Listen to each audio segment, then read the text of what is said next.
un haos sau un precedent periculos în ceea ce privește comportamentul acelor, pentru că elevii se plictisesc, nu mai sunt atenți, automat poate chiar și răspund înapoi mai obraznic și alte și alte.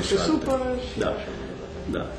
Pe vremea respectivă mi-e greu să compar de ce. Nu erau, acum se pot vedea pe YouTube, la știri, așa mai departe, secvențe de ce se întâmplă în alte licee sau în alte clase sau așa mai departe, dar pe vremea respectivă nu aveam acest mod de comunicare sau să vedem și plus că se ținea ascuns, nu apărea în presă că s-a întâmplat un incident. Dar incidente erau, deci se întâmplau peste tot, dar erau reduse la tăcere. Țin minte când eram în clasa 8-a, 7-a, 8-a, au venit niște indivizi de pe stradă, l-au lovit pe directorul de la acea vreme a liceului, care a și murit în curtea școlii, la Bălcescu. Deci un incident care astăzi ar ține capul tuturor știrilor și ar fi pe tot, media tot. Atunci știam noi, elevii, și atunci se întâmplau lucruri neplăcute, pentru că este o societate cu lucruri bune, rele. Nu putem filma. Da. Erați implicat în activități extrașcolare? Mai puțin, nu foarte mult. Singurul lucru eram în alternativă cercul de informatică, abia apărut să aveam niște antichități și erau, așa zis, calculatoare AMIC și după aceea era, înainte asta era în 9 și 10 au apărut IMS, care erau de ce însemna informatică. Țin minte cum scriam programașe și, așa zis, jocuri pe calculator, că, bine, super simpliste erau. Și mobilele au jocuri de 10 ori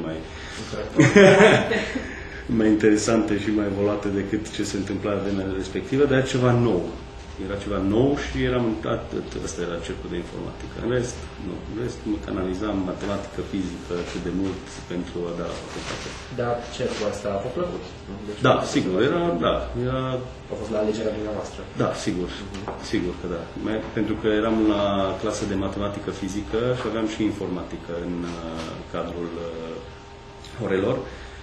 Și totodată, bine, iar ce era interesant, că aveam în toată școala undeva la vreo 4 sau 5 calculatoare și eram undeva la vreo 30 de inși și până ne venea rândul, stăteam ore întregi și așteptam după fiecare.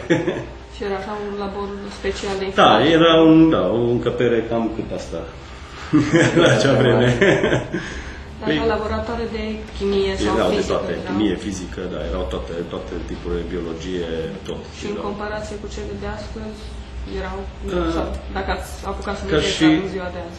Astăzi am fost în câteva școli și am văzut, sigur nu se compară cu ce este acum, cu ce era atunci, era mult mai primitiv totul. Primitiv, dar oare erau mai bine dotate, măcar cu ce se putea? Să zicem... Să știți că erau aceleași probleme, chiar dacă, de exemplu, la laboratorul de chimie aveți nici problema substanțelor, tot așa. Da. Când făceam orice reacție, profesoara de chimie, vă rog să puneți foarte puțin, că nu avem substanțe, că altfel colegii care vin după dumneavoastră nu o să poată să-și facă experiențele sau ne strângeam câte 3, 4 și făceam împreună o singură experiență, tocmai că erau probleme de materiale, care bănuiesc că și acum este la fel, dar atunci era și mai și, după părerea mea. Și o întrebare finală, dar esențială pentru proiectul nostru. Ce le recomandați elevilor de astăzi? Asta e interesant. N-aș vrea să fiu, să par un stereotip cu învățați și iar învățați, pentru că asta... Corect. Eu zic că ar trebui să conștientizeze că în perioada de școală își pun bazele viitoare. Deci, categoric. Nici eu n-am învățat toate materiile, recunosc. Deci nu am învățat, nu eram as. Dar poate că pe acela, pentru că aveai două soluții, acea școală și te ridicai puțin deasupra celorlalți, sau dacă nu, pentru că nu aveai posibilitatea să fii un antreprenor privat, să mergi să-ți deschizi firma ta și chiar dacă nu ai școală, ai un cap foarte bun, ești manager de bun din stare, din naștere și atunci să poți să duci lucrurile mai departe. Sau, la fel, cum acum se văd, sunt foarte mulți tineri care sunt studenți la medicină, de exemplu, nu au nicio tangență cu informatica, dar cunosc toate tainele informaticii.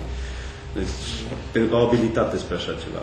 La vremea respectivă era obligatoriu, dacă vrei să ieși din pătura, să zic, a muncitorului în fabrică, pentru că aveai două variante. Ori mergeai la țară și lucrai pământul, în CAP-uri, ori mergeai în fabrici și uzine, ori, deci fabrici și uzine ca și muncitori, ori făceai școală și atunci totuși erai inginer, profesor, doctor și intrai în altă categorie, cadrul social.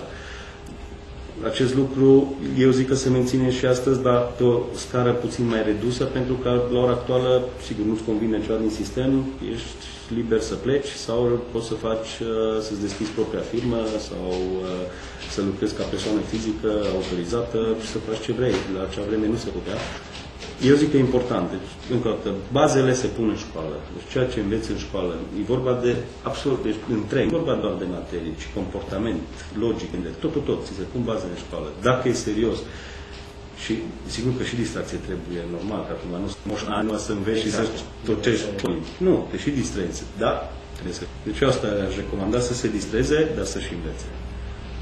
Mulțumim mult pentru timpul acordat. Eu vă mulțumesc frumos. Și succes vă doresc cu programul o mapă cu câteva variante despre proiect.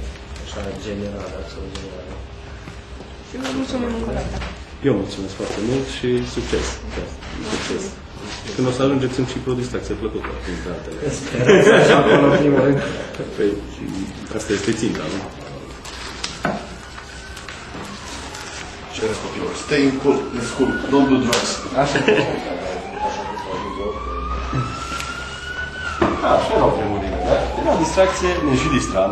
Bine, nu era o distracție de acum, că